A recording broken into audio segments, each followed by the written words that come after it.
Angelo Palmones sa Magandang Umaga Pilipinas mula Lunes hanggang Biyernes.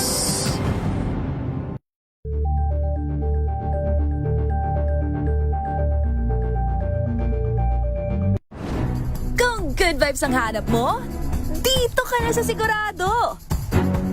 Mula sa mga istoryang nagbibigay ng inspirasyon hanggang sa mga kwentong may dalang solusyon. Mga balitang pampagaan ang pakiramdam at papaganda ng araw. Hindi lang basta good news, kundi the better news. Mula Lunes hanggang Biyernes, 1:00 ng tanghali sa DZRH TV.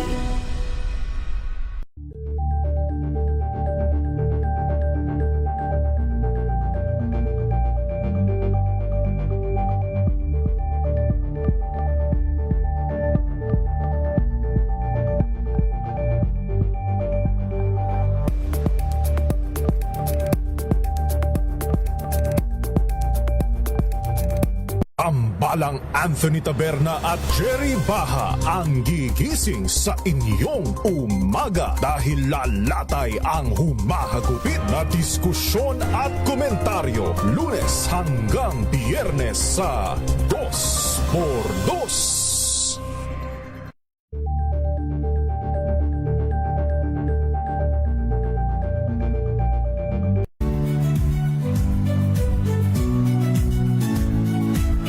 Magandang araw mga kaibigan. Ito po ang inyong balerina ng bayan, si Lisa Makuhay Lizalde na nag-aanyaya sa inyong samahan kami at ang aming mga espesyal na panauhin para sa kalahating oras ng masayang kwentuhan sa aming programang Art to Art, kung saan ang usapang sining at kultura ay para sa lahat.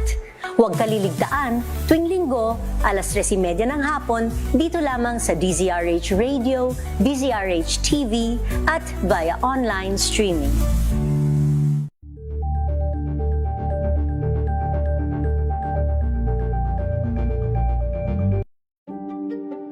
Buklatin ang mga pahina. Pakinggan ang boses ng lipunan. Tunghayan ang mga issue mula sa ibang katayuan. Nakakalungkot kasi deserve ba namin ng ganito? Na hindi nila alam kung ano talaga yung kanilang mga karapatan. Yung gobyerno, tinulungan nila yung kanilang magsasaka. Pinapatahimik tayong lahat using various laws. Through education, kayang-kaya nating baguhin yung ganitong klaseng pag-iisip. Isang kwento, iba't ibang anggulo. Dito, sa Point of View.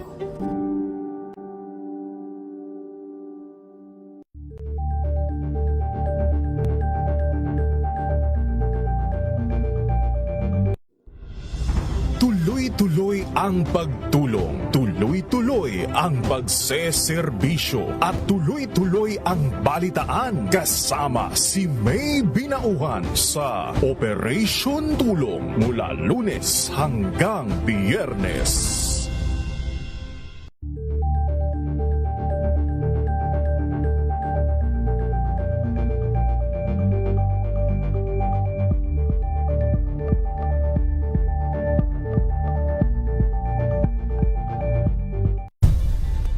Nagsimula sa pangarap hanggang sa maabot ang tagumpay.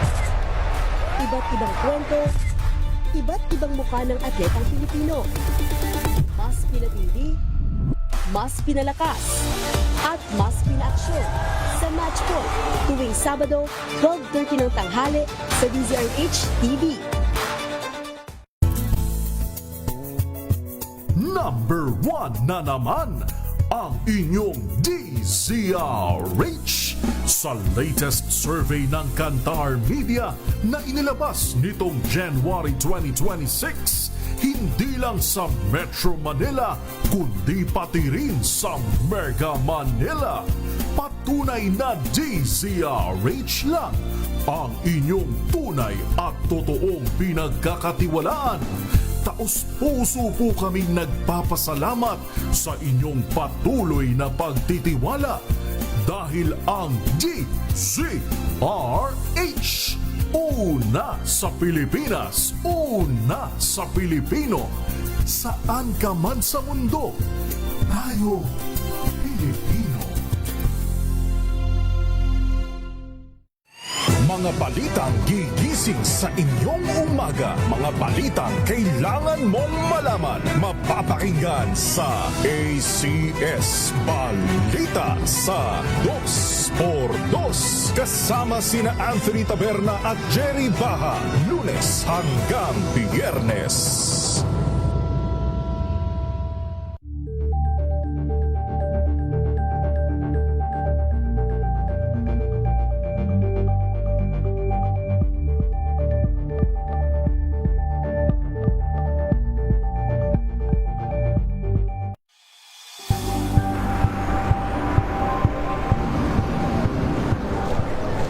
Pa rin ang ating mga eksperto. Dito lang sa Expert Opinion. Ito ang The Better News. TNVS. Trending and Isang kwento, iba't ibang anggulo. Dito sa Point. Bawat pananagutan ating tatalakayin dito sa Hoy. Magandang umaga Pilipinas, ang ating oras at 10:39.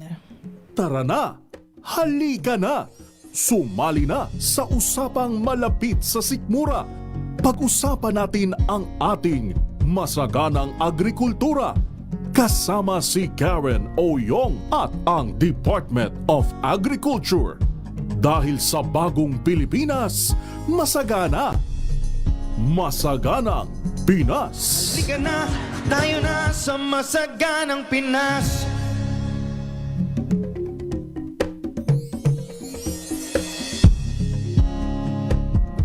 Masaganang umaga po sa ating lahat. Ako po si Karen Oyong.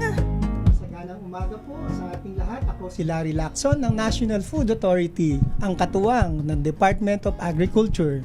Hello po, Admin Larry. Good morning sa iyo. Ayan. So simulan na po natin ngayong araw. Samahan niyo po kami tuwing Sabado sa isang oras na talakayan ng mga usaping may kinalaman sa ating agrikultura. Pag-usapan natin ang pagsasaka, pangingisda at paghahayupan, no? Na siyang nagbibigay ng masaganang pagkain sa pagkainan. Ayun, correct ka dyan, Admin Larry. So tayo po ay napapakinggan live sa DZRH. Sa frequency po natin ay 666 kHz. Live na rin po tayong napapanood sa DZRH News Television at sa mga cable channels po natin. Good morning po sa mga subscribers ng Signal Channel 18, Sky Cable Channel 3, GSAT Channel 140, Converge Vision Channel 14 at naka-live stream din tayo sa DZRH Facebook at YouTube habang live rin ang audio broadcast natin sa dzrh.com. Alright, so maaga pong nagising ang ating mga inyong lingkod. Ayan, Admin Larry, you're so green today. I love it. Ayan. And welcome back sa ating station. Kayo po ay aming nai-interview lang noon ni Ka Henry, no, sa programang Balansyado. So ano ba ang inyong nararamdaman? Nandito kayo sa booth ngayon at kayo po ay host ng isang programa dito. Well, actually, Karen, excited ako na maibahagi, no, kung ano yung mga programa ng Department of Agriculture. And excited to work as co-anchor mo. Wow, ako rin po, I'm very honored, Admin Larry. So ito nga, simulan na natin ang talakayan sa mga mahalagang balita mula sa Department of Agriculture. Balitang Agri. Unahin po natin ang ating balita tungkol po sa ating mga agri-truckers. May libre rin toll po sila na matatanggap. Ayan, libreng toll sa food trucks ipinatutupad kontra sa mataas na presyo ng produktong petrolyo. Sa utos po ng Pangulo, libre nang makadaraan sa mga expressway ang mga sasakyang may dalang agricultural products. Layo nitong maibsan ang gastos ng mga agripreneur para mapanatiling supply at presyo ng kanilang mga produkto. Bagamat hindi 4,000 ang agri-truckers, 1,162 lang ang may valid accreditation, kaya't limitado ang benepisyong nakukuha ng karamihan. So bilang tugon, isinusulong ng Department of Agriculture ang maigting na pagpaparehistro, mas pinalawak na on-site enrollment at mas mabilis na approvals para sa accreditation ng agri-truckers. Admin Larry, ano pang iba nating mga good news? Ito pa ang good news, no? Ang P20 Rice Program pinaigting sa kabila ng Energy Emergency. Flagship food program ng pamahalaan mas pinaigting bilang tugon sa sumisirit na presyo ng mga bilihin sa kabila ng umiiral na energy emergency sa bansa. Inutusan ng Pangulo ang Department of Agriculture na pahabain ang selling hours at magbukas pa ng mas maraming distribution outlets sa buong bansa bilang tugon sa nagpapatuloy na pagmahal ng bilihin dahil sa taas ng produktong petrolyo. Ayon sa DA Secretary Francisco Chu Laurel Jr., ang pagpapalawig ay nakadisenyo para mapanatili ang supply ng pagkain sa murang halaga. Sa unang quarter pa lamang ng taon, nakapagtatag na ng halos 1,000 P20 rice selling sites sa buong bansa. Kabilang dito ang Kadiwa outlets, NFA warehouses, sites sa mga lokal na pamahalaan at iba pang government offices at mga pribadong lugar na accredited ng Food Terminal Incorporated. Mayroon na ring 6.45 milyong benepisyaryo ang napagsilbihan ng selling sites. Kabilang sa mga benepisyaryo ay ang senior citizens, Pantawid Pamilyang Pilipino Program o 4-piece households, solo parents, person with disabilities at mga kabilang sa sektor ng agrikultura. Samantala, inilunsad ang benteng bigas sa meron na o P20 Rice Program kasabay ng Capiz Tahan Festival at pagdiriwang ng ika-125 taong pagkakatatag ng probinsya ng Capiz. Ito ay para isulong ang seguridad at murang pagkain sa lugar. Pinasinayaan ang P20 Rice Project ni na DA Assistant Secretary Genevieve Guevara at Governor Fredinil Castro. Nasa 1,000 ang benepisyaryong mula sa prioridad na sektor ang mga nakabili ng 20 pesos na bigas sa inisyal na rollout. Susunod na, kilalanin ang isa sa libo-libong benepisyaryo ng 20 bigas meron na program mula sa Quezon City. At iyan po ang ating babalikan. Ang ating oras, 15 minutos makalipas ang 11:00 ng umaga. DZRH number.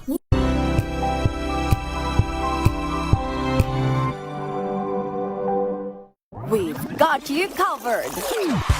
From the hottest hits, exclusive.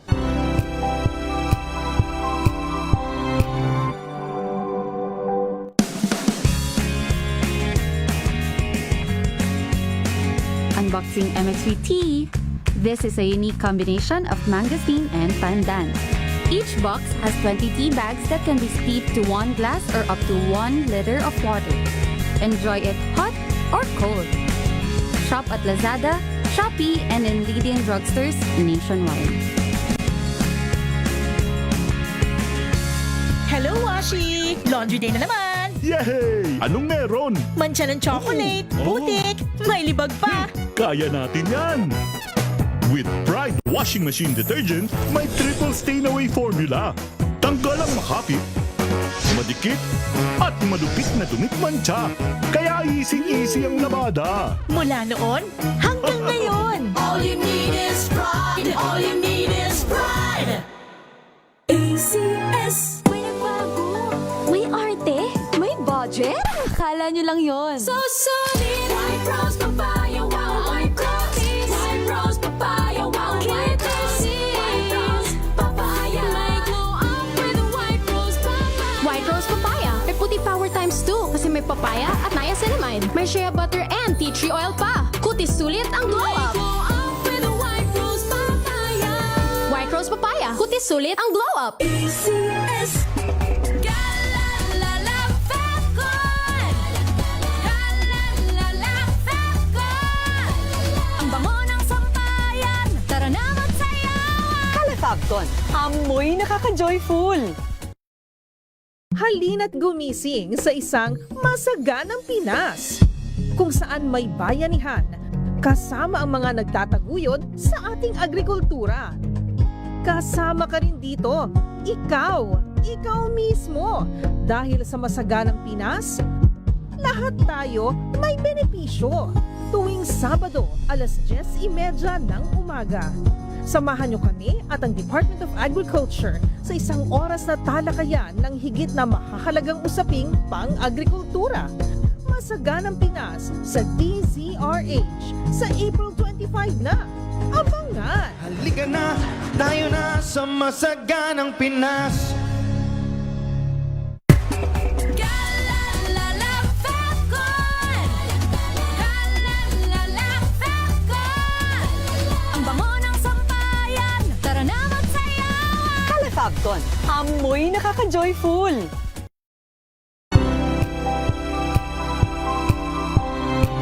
Sa ating oras, 10:48. Masaganang Pinas. Halina't gumising sa isang masaganang Pinas, kung saan may bayanihan kasama ang mga nagtataguyod sa ating agrikultura. And we're back! Nagbabalik po ang Masaganang Pinas! Ayun, Admin Larry, bago ang ating talakayan, ipakilala muna natin ang isang tricycle driver at tatay, ayan, mula sa Quezon City sa segment na Alagang Pinas. Pakinggan at panuurin po natin ito. Alagang GA. Umani ng samot-saring reaksyon ang naging pahayag ni ngayon Pangulong Ferdinand Bongbong Marcos Jr. sa kanyang kampanya sa pagkapangulo noong 2022. Ang kanyang pangako, mapababa ang presyo ng bigas sa halagang 20 pesos kada kilo. May ilang nagduda, ngunit para sa mga araw-araw na kumakayod upang may maiuwi sa pamilya na ang bigas ay mabibili na sa abot kayang halaga.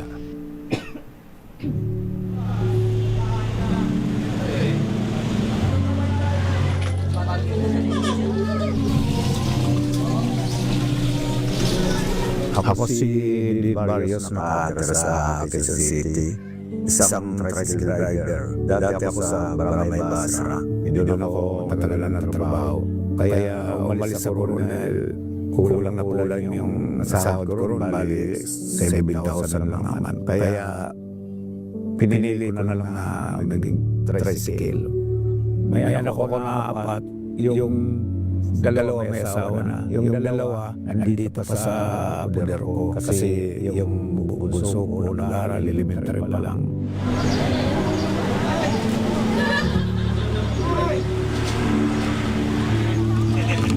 Bali, biyaya ako ng madaling araw, mga alas 4. Pag mainit na kasi nagpapahinga rin ako.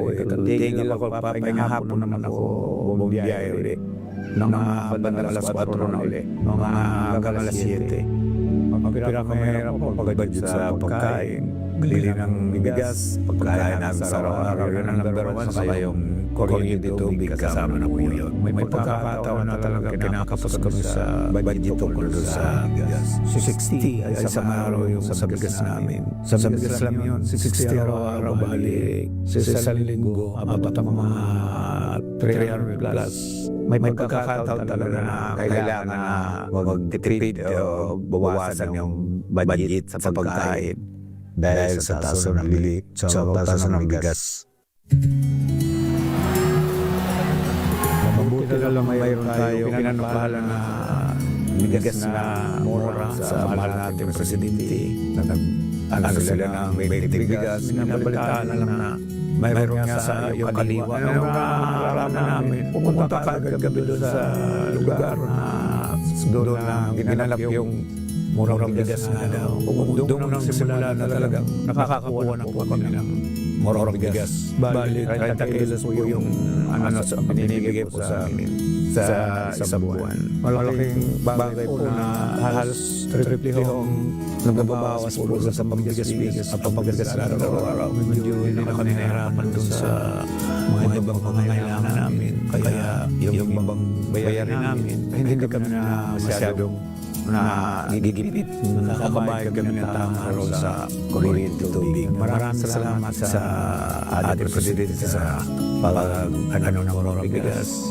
Dahil laking tulong po sa kagaya namin. Sana pagpapatuloy nila yung pagbibigyan ng murang bigas para sa lahat po ng kagaya mong hindi sapat na kinikita.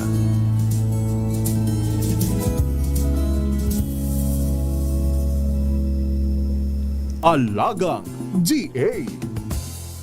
Wow, grabe naman ang kwento ni Mamang Driver. Ayan, medyo maganda yung ngiti niya, no, Admin Larry, pagkatapos nung video. Pero alam mo, Admin Larry, ang hirap talaga mag-budget, ano, lalo na kung kayo ay bumubuhay ng isang buong pamilya tapos minimum o below minimum pa yung sinasahod niyo. 7,000 lang yung sweldo niya dati. Yes, oo. Parang ang sakit din marinig na kailangang magtipid sa pagkain, Admin Larry. Actually, yun yung ayaw natin mangyari. Yung ating mga kababayan nagtitipid sa pagkain. I mean, sa ibang bagay, pwede. Pero sa pagkain, mahirap, no? Kaya napakalaking bagay ng 20 bigas. Biro mo naging times 3. Yung 60 pesos mo, 1 kilo lang dati. Ngayon, naging 3 kilo. Correct. So, hindi na niya kailangan isipin na kailangan nilang tipirin o i-stretch yung budget o di naman kaya ay may mga pagkakataon na isipin mo na hindi sila kakain, di ba? Sa isang araw, Admin Larry. Yun nga ang nakakalungkot. Pero yung iba namang kwento na narinig natin, no? Instead na ibili nila lahat ng bigas, yung iba na maisusubi nila pambili ng 3-in-1 or gatas. I mean, yung 60 pesos nila na ibili nila ng ibang bagay, yung sumobra, no? Dahil 20 pesos na nga yung bigas ng Pangulo.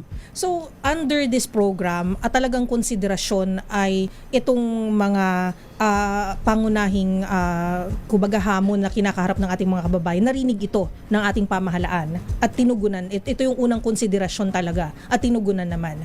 Tama. Yun po talaga yung consideration, yung ang bawat Pilipino ay may kakayahan bumili ng primary commodities para sa kanyang pamilya. Kanya kahit medyo mahirap, hindi po ito madali, ay yun po yung tinugunan, no, ng ating pamahalaan. So, madali lang po bang hanapin ang 20 pesos na bigas, Admin Larry? Well, marami na yan. Almost 1,000 na yan nationwide. Wow, ayan. So sa ating mga jeepney drivers, tricycle drivers, ating mga manong at manang, ayan, hindi na po kayo mahihirapan. Pwede rin nyo pong i-check sa social media yung mga areas kung saan merong kadiwa ng Pangulo. May benteng bigas, di ba, Admin Larry? Tama po yun. Okay. Ayan po ang ating oras sa 10:55 na po at dahil dyan, mabibili na nga po sa maraming parte ng bansa ang halagang 20 pesos na bigas na programa ng administrasyon at patuloy pa itong pinalalawig sa Luzon, Visayas at Mindanao. At isa nga sa mga hamon na kinakaharap ng programa yung mga daing ng mahabang pila. Ayan. Pero may tugon na dyan at yun nga ay ang online registration naman po. Kasama natin live via Zoom si Asik Genevieve Guevara para ipaliwanag ito sa atin. So, babatiin na po natin siya, no? Good morning, Asik Bebang. Unahin po muna natin yung paliwanag kung ano ang pinakatrabaho at responsibilidad ni Asik Bebang sa Department of Agriculture. Hello po sa inyo. Wala pa. Via Zoom yata natin siya makakasama. Nasa biyahe pa siya. Ayun, sa biyahe. Ingat po. Ayan.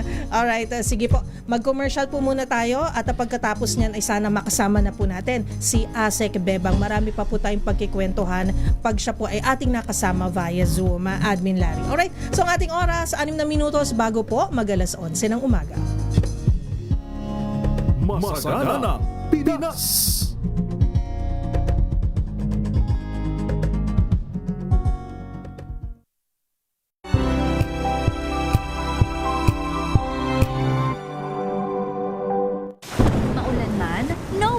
Na amoy kulong ang damit. Charm Fabcon, pangong kumakabloom, tanggal amoy kulong sa bango ng Charm. Kaya gamit ko Charm Fabcon with Bloom Fresh technology. Kills 99.9% of kulob-causing bacteria. May aroma burst pa of thousands of flowers and berries. Ang sampay sa loob, no amoy kulob. Pangong kumakabloom sa Charm. Charm Fabcon. ACS.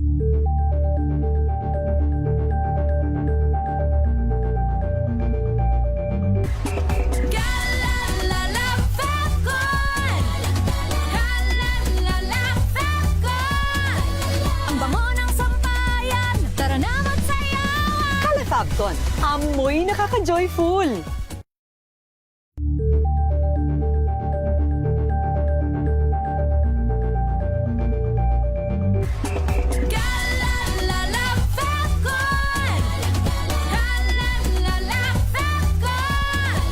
Ang bango ng sampayan, tara na magsayawan! Kala Fabcon, amoy nakaka-joyful!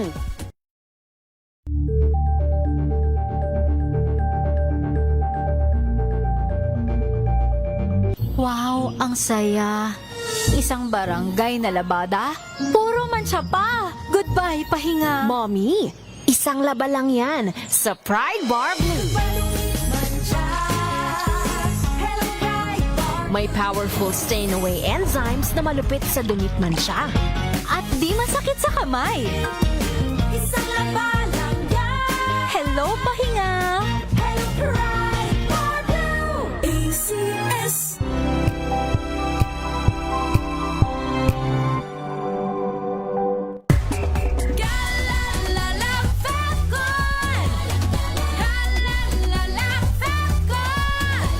Ang bango ng sampayan. Tara na magsayawan. Kalafagton, amoy nakaka-joyful.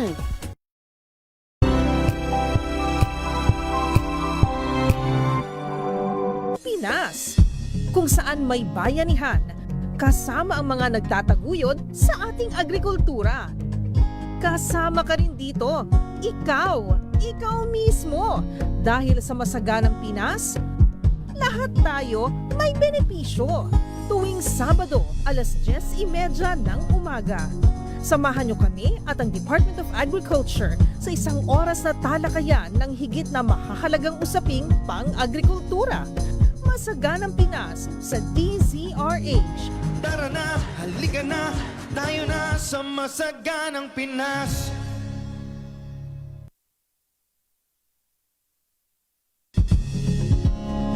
Masaganang Pinas.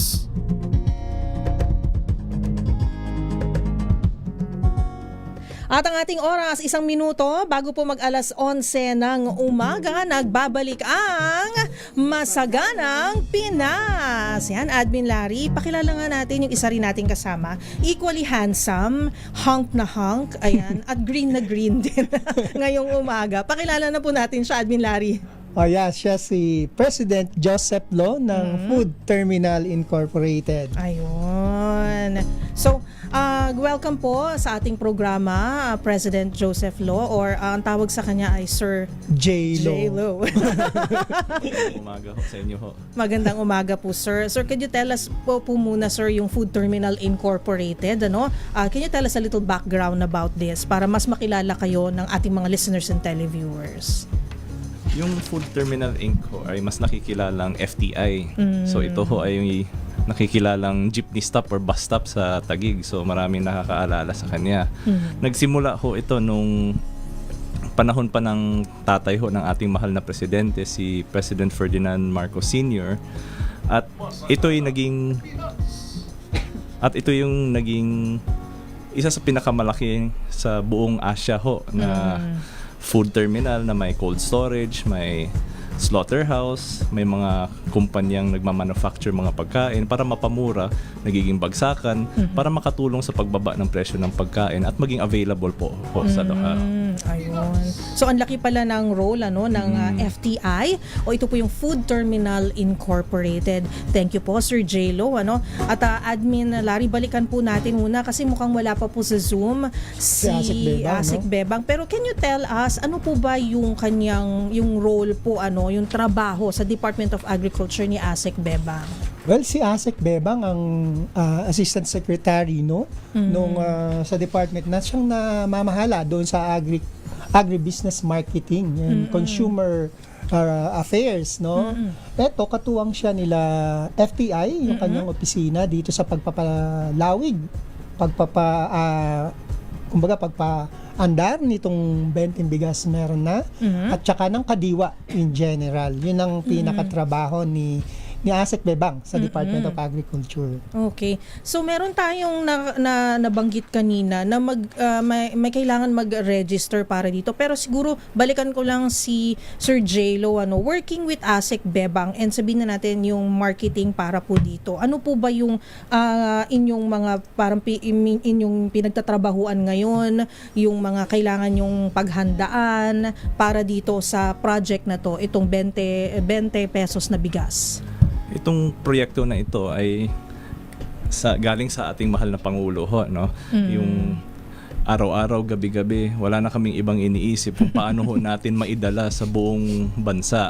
Isipin niyo ho, 82 ho yung probinsya natin, Luzon hanggang Mindanao. So umabot na ho tayo sa Batanes hanggang Tawi-Tawi, Basilan, at gusto lang ho natin maidala sa kanila para maiayos. Siyempre maraming logistical mga problema na nangyayari, paano dalhin, saan namin kukunin yung supply, at mas araw-araw po natin pinapaayos yung mga sistema natin para sa mga tao at kababayan natin. Para mas madali at mas sistematiko, no? Tama po. Admin Larry, meron po ba kayong gusto ring points o pag-usapan tungkol po dito sa project na to with FTI?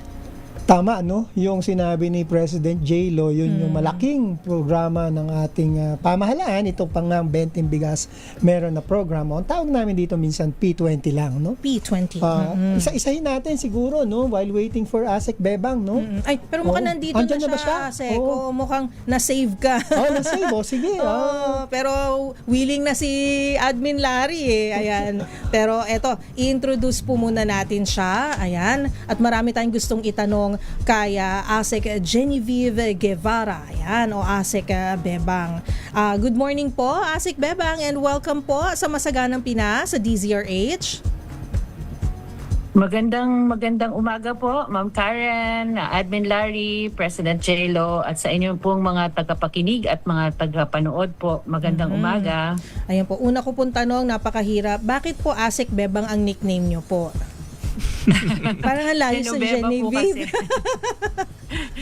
Pag po Tagalog, Genoveva. So, ayun po ang binigay sa akin na nickname. I see. Kaya naman pala. Sige, go ahead po, Admin Larry and President J.Lo, sir, kung meron po tayong gustong itanong kay ASEC Bebang. Una sa lahat, no, ASEC Bebang, kulang yata yung blush on natin ngayon. Fresh na fresh pa Hindi ko siya. nadala ang aking maganda dito kasi may medyo ano po ang simoy ng hangin dito sa Gimaras. So ako po ay sarap dyan. Makapunta na nga. Halika na. Habol tayo. Sige po, go ahead po, Admin Larry. Hi, ASEC Bebang. Ito, alam natin yung programa natin sa Benteng Bigas meron na, no? Siguro kanina gustong itanong ni Karen, no? Yung ating registration online. Probably you can give us more about how we do it or kung paano gagawin itong registration online. Okay, nito po kasing unang quarter ng taon, talaga nakita po natin yung pagbulusok po ng napakaraming pumipila para makabili po ng ating Benteng Bigas. Isang prueba po na talagang yung ating mga kababayan talagang gusto pong makapag-avail. Ang ginawa po natin, dahil nga po sobrang pumipila po sila, ginawan po natin ng appointment system para kung kapag kayo magpapa-appointment sa NBI or sa passport, yung kayo po ay magre-register online.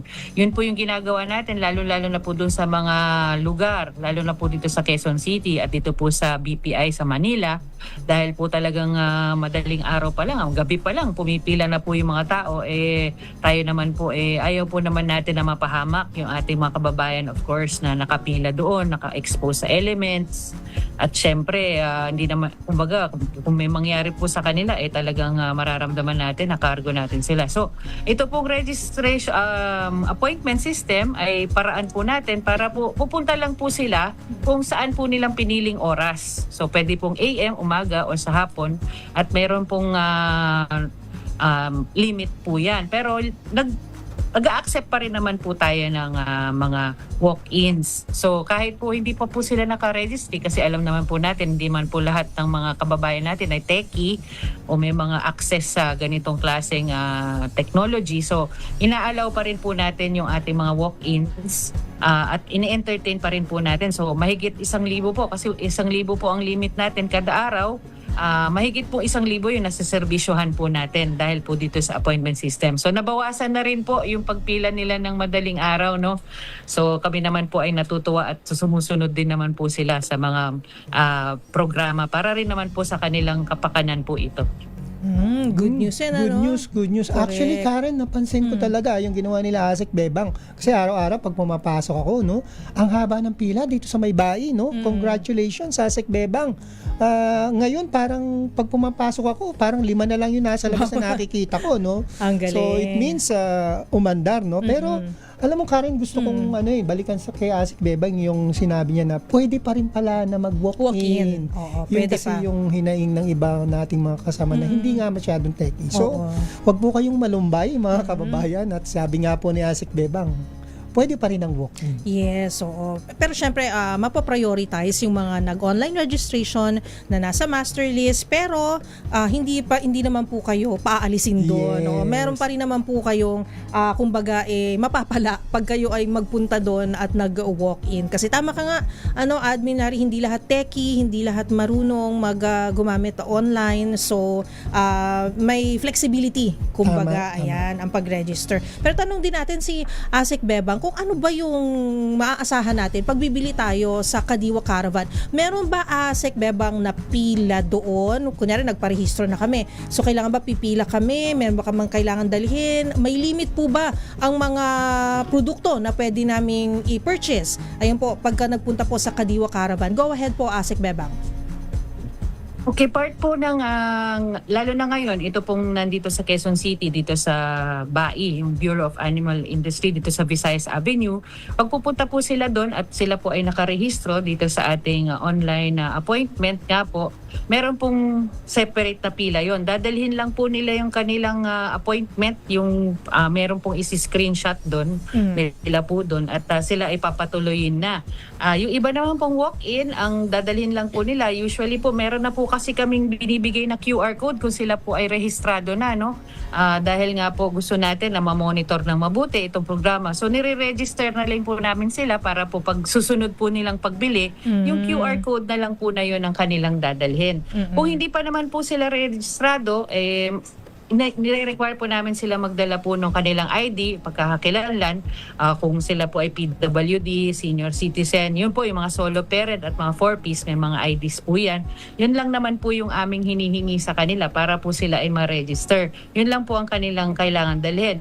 Pwede po sila makabili ng 30 kilos a month, yung apat po na sector na yan, yung senior citizen, yung 4-piece, yung solo parents at PWD, 30 kilos po. Pero kada araw, ang limit lang po ay hanggang 10 kilo para nga po naman lahat ng mga nandoon ay mabigyan at ma-allocatean po ng tag 10 kilo.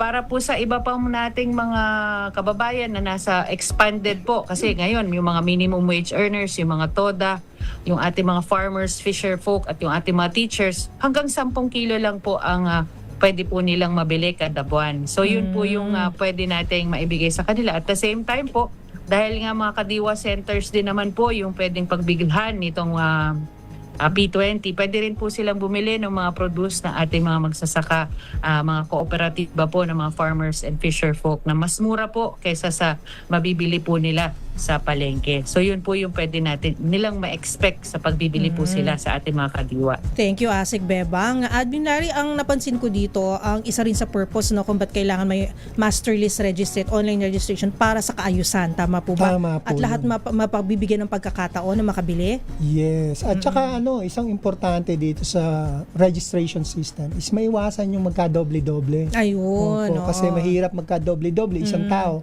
ilang beses nakakuha. Kawawa naman po yung iba nating mga kababayan. That's why tama ka, kaayusan ang kailangan natin, kanya merong ganitong registration system. Ayun. Alright. So napakaganda ng ating diskusyon. Siguro sa ating pagbabalik after the commercial break, tanungin natin kung may mga hinaing ang mga benepisyaryo, saan sila pwedeng dumulog, Admin Larry. At syempre, kasama pa rin po natin ang presidente ng Food Terminal Incorporated o FTI, si President Joseph Lo, si President J. Lo. Tanungin din natin ang mahalagang papel na ginagampanan ng Food Terminal Incorporated sa proyektong ito. Sa ating pagbabalik, ang ating oras 12 minutos makalipas ang alas 11 ng umaga. Masagana Pinas.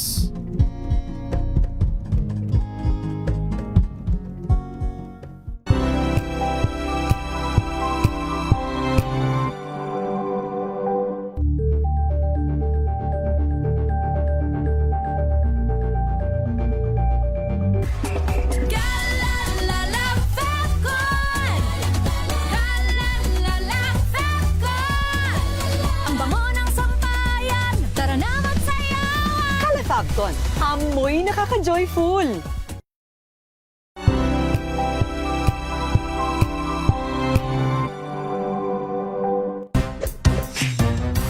galing-galing mo. Smart dishwashing paste ko. Pritong ulam na masebo, plano ng kaldero. Tanggaling for everyday. Ganyan, pag smart ang dishwashing paste, may double tanggaling formula. Tanggal ang sebo, tanggal ang bakterya. Pahit para walang bahid, linis fantastic sa metal at plastic. Number 1 ko to. Tanggaling-galing mo. Smart dishwashing paste. ACS. Araw-araw, iba't ibang mga bagay na dapat pagtagumpayan. Ang subok kong partner ay MX3 Capsule. Research-based na tested and proven. Helps avoid pain discomfort. Iwas-iwas sa sakit. Kailangan lang na long-term ang pag-inom 2 capsules araw-araw. Kasabay ng proper diet and exercise. I am able to make it with the right partner. MX3, dito ako bilib! Mahalagang paalala, ang MX3 capsule ay hindi gamot at hindi dapat gamiting panggamot sa anumang uri ng sakit.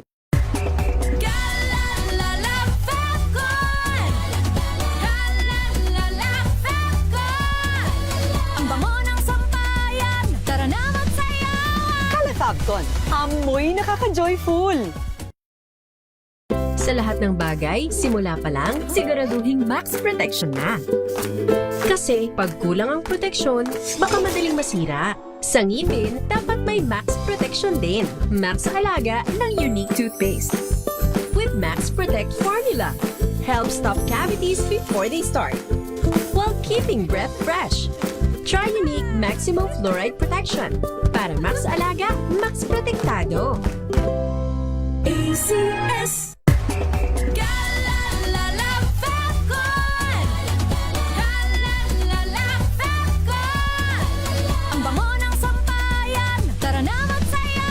Calefabcon, amoy nakaka-joyful. May nagbago. May arte. May budget. Akala nyo lang yon. So solid. White rose papaya, wow, white rose. White rose papaya, wow, white rose. White rose papaya. May glow up with white rose papaya. White Rose Papaya. May puti power times 2 kasi may papaya at niacinamide. May shea butter and tea tree oil pa. Kutis sulit ang glow up. Rose Papaya. Kutis sulit ang glow up. ACS. Wow, ang saya. Isang barangay na labada, puro mancha pa. Goodbye, pahinga. Mommy, isang laba lang yan sa Pride Bar Blue. May powerful stain-away enzymes na malupit sa dunit mancha. At di masakit sa kamay. Isang laba lang yan. Hello, pahinga. Hello, Pride Bar Blue. ACS. Tinesting, sinuri, siniyasan. Ang resulta, super effective ang Shield sa pagpatay ng bakterya at virus. Shield Antibacterial Soap. Believe ang mga eksperto sa Philippine Nurses Association. At si Mami. Tiwala ako sa Shield. Shield Antibacterial Soap. Napatunayang mabisa. Ang mga nurse, tiwala. ACS.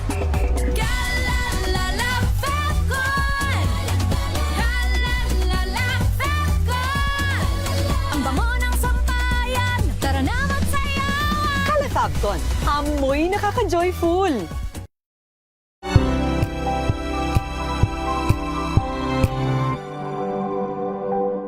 Abangat. Masaganang Pinas.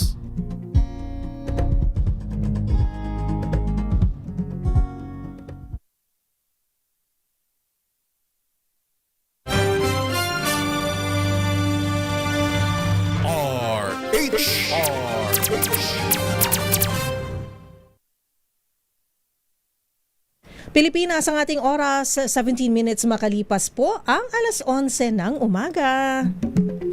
Nagbabalik po ang Masaganang Pinas. Ayan. So, kasama pa rin po natin, Admin Larry Lacson. Ayan. At syempre si Asik Bebang sa ating talakayan via Zoom.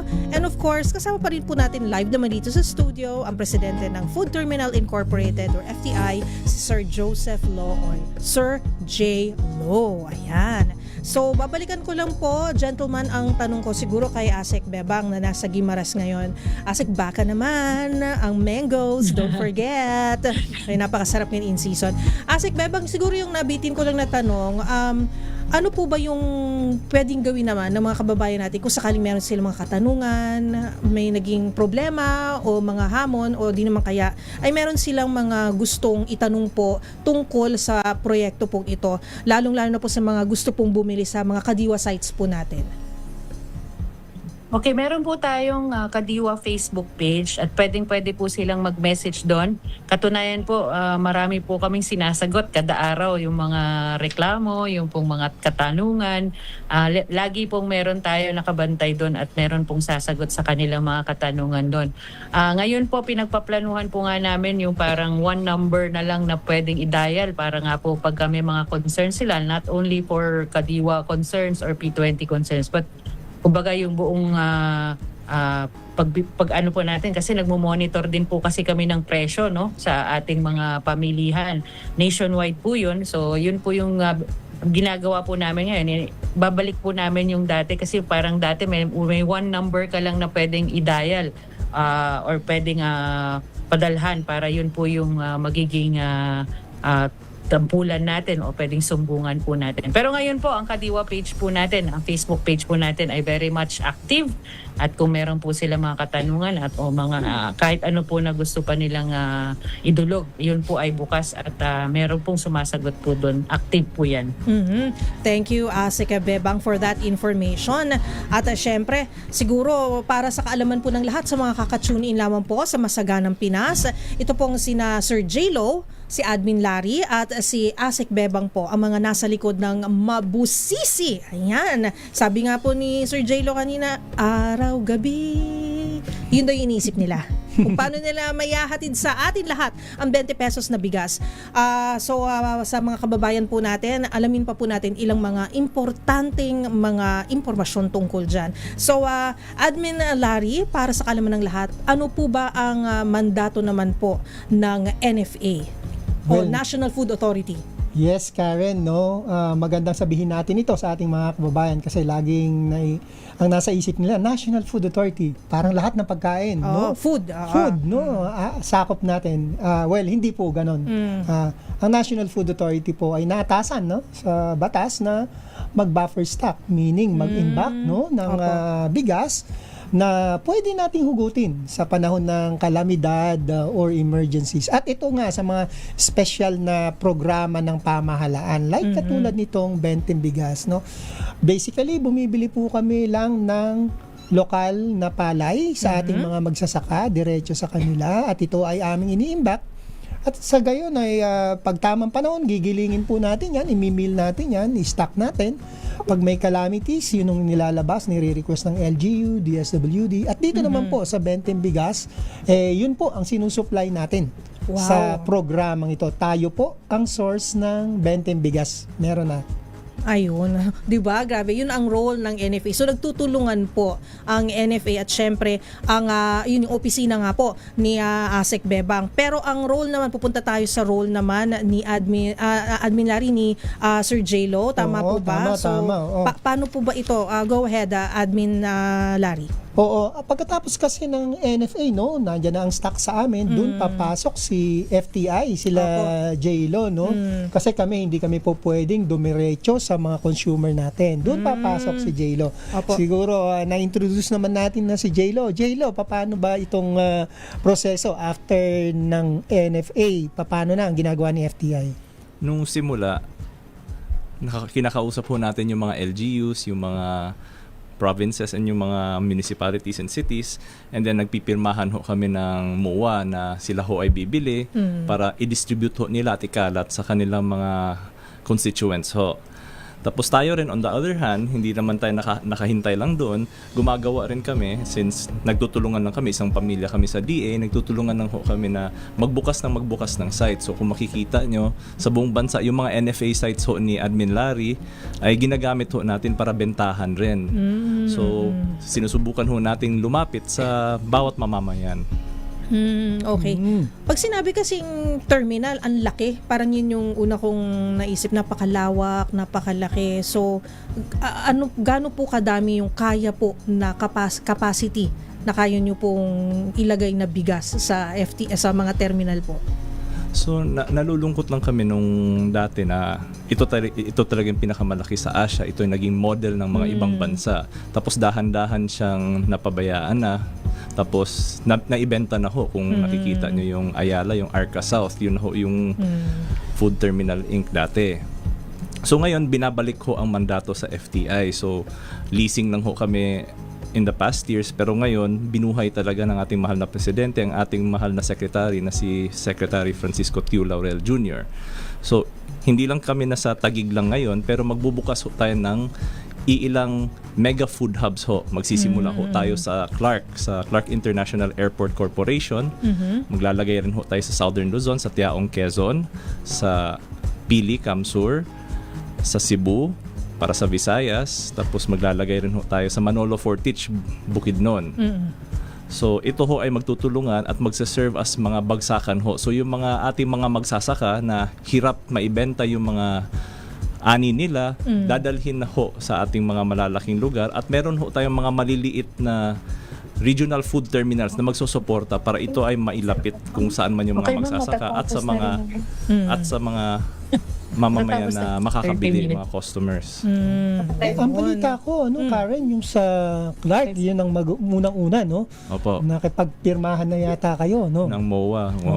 Kailan ba ina-expect matapos ito?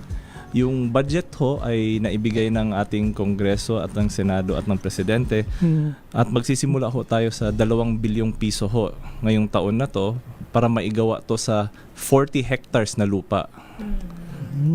Malaking tulong yan. So exciting, Tsaka although may malungkot yung nabanggit ni Sir J-Lo, at least ngayon nakita ng ating pamahalan yung kahalagahan. Yes, na kailangan natin to. Tama. Yes, ayan. So siguro balikan ko lang ng mabilis si Asek Bebang, kung ano po ba yung kanya sigurong mga mensahe, ano ba yung kanya mga paalala na lang sa mga gusto pong magrehistro, gusto pong mag-avail po ng benteng bigas. At syempre nabanggit na rin ni Sir J-Lo yung Kadiwa Hub. Ano po ba yung mga aasahan po natin galing po sa DA? Go ahead, Asek Bebang.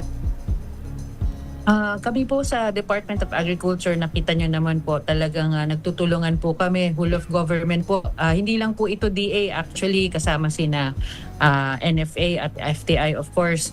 Kasama rin po natin dito yung sa DILG, DOLE, DSWD, sa expansion po natin, kasi pati po yung walang gutom ng DSWD, papasukin din po natin yan ng Kadiwa at yung ating P20.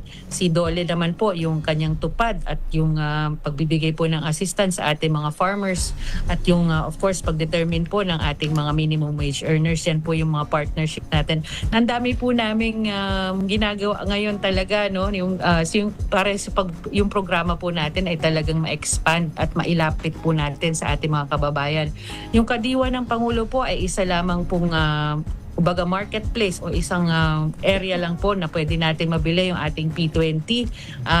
Marami pa po tayong mga iba pang bubuksan in partnership po, hindi lamang with the government but also with the private sector. Kasama na rin po dyan yung ating mga FCAs, yung mga farmer cooperatives natin na lagi nating sinusubaybayan at tinutulungan.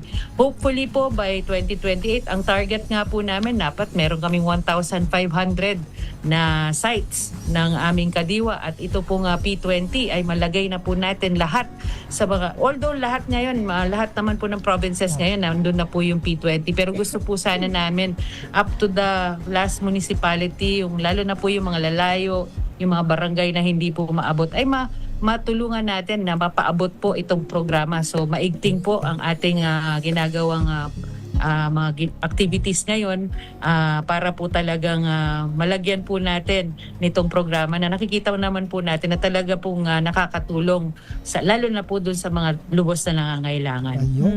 Okay. Thank you, Asek Bebang, sa inyong oras, at we hope to see you and to hear from you again. Yan po si Asek Genevieve Velecaria Guevara, Agribusiness, Marketing and Consumer Affairs Department of Agriculture or DA. pasalamatan din po natin ang presidente ng Food Terminal Incorporated o FTI, si President Joseph Lo. Thank you, President Joseph Lo, for Maraming joining salamat us po. this morning. Ayan.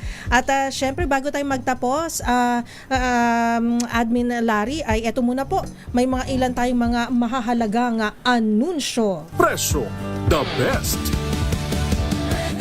Alright, kagaya na nabanggit ko kanina, mabibili na ang benteng bigas sa maraming parte ng bansa at patuloy pa itong pinalalawig. Tuwing Sabado, i-anunsyo po natin dito sa ating programa kung saan eksakto nakapwesto ang bentahan ng 20 pesos na bigas o P20 rice. Heto na nga para sa Caloocan. Hello sa mga taga Caloocan dyan. Makabibili po kayo ng benteng bigas sa mga sumusunod na P20 regular operational sites. Bagong Silang Phase 9 Public Market, Barangay 176 Caloocan, sa Banaba Street, Barangay 179 Hall, sa Barangay 183 Midway Park, sa Maypaho Public Market, Estanislao Street sa Maypaho, Caloocan, North Matrix Village Subdivision sa Barangay 177 Caloocan, Pangarap Village Barangay 181 sa PNP Northern Police District, Tanige Street, Dagat-Dagatan Avenue, sa Glorieta Park Barangay 187, sa Barangay 186 St. Benedict Admin Site North Caloocan, at sa Victory Heights Subdivision Barangay 180 Caloocan. Di ba, Admin Larry? Sa ating mga kababayan, mahalaga ang inyong tulong sa pagpapalawig ng bentahan ng benteng bigas at ng iba pang abot kayang produktong pang-agrikultura para sa ating mga kababayan. Pagkakataon mo nang sumali sa bayanihang ito sa pamamagitan ng pagpapagamit ng iyong mga permanente o semi-permanent structure para maging kadiwa o benteng bigas site. Para sa iba pang detalye, bisitahin ang da.gov.ph. Ayun, nabitin ang isang oras. Ano ba yan? Pwede ba tayo mag-extend? Joke lang. Baka magalit yung producer natin.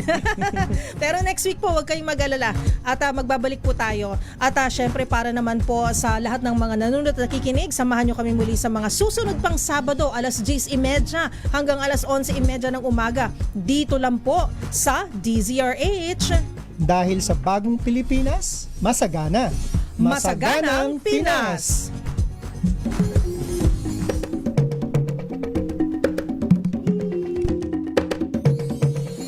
Araw-araw ang pagkain galing sa pananim, sa bukid, sa tindahan, sa pagmangati. Pagkat ang pagsasakay, bayanihan kaya natin, kapag nagsama-sama, pagpasayanin. Tuloy-tuloy man ang alon dito sa karagatan, kapibisig ang paglayag, di sinuan. Pagkat ang mga isda ay tugon ng mamamayan, sa kahirapan, aaw na tayo dyan. Dahil sa programang buhay, mga lider na bumabay, yun ang magsasaka at ang mga isda ay unti-unti nang naiyangat. Panibagong umaga ang naghihintay sa bawat manggagawang lubos na ang bayan kasama sa kanilang tagumpay. Tara na, halika na, tayo na sa masaganang Pinas. Pagtangkilin natin ang inaasahan nila, kaya halina, wag nang hanapan ng iba. Lahat ay may tungkulin na dapat tugunan, sigurado makukuha ang kasaganahan. Dahil sa programang buhay, mga lider na bumabay, ngayon ang magsasaka at ang mangingisda ay unti-unti na naiyangat. Ang lahat kasama sa pagbubuo at pagtatatag ng masaganang Pilipinas.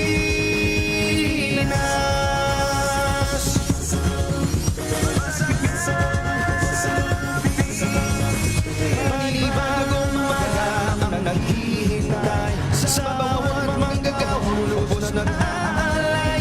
Ang bayan kasama sa kanilang tagumpay. Tara na, halika na, tayo na sa masaganang Pinas.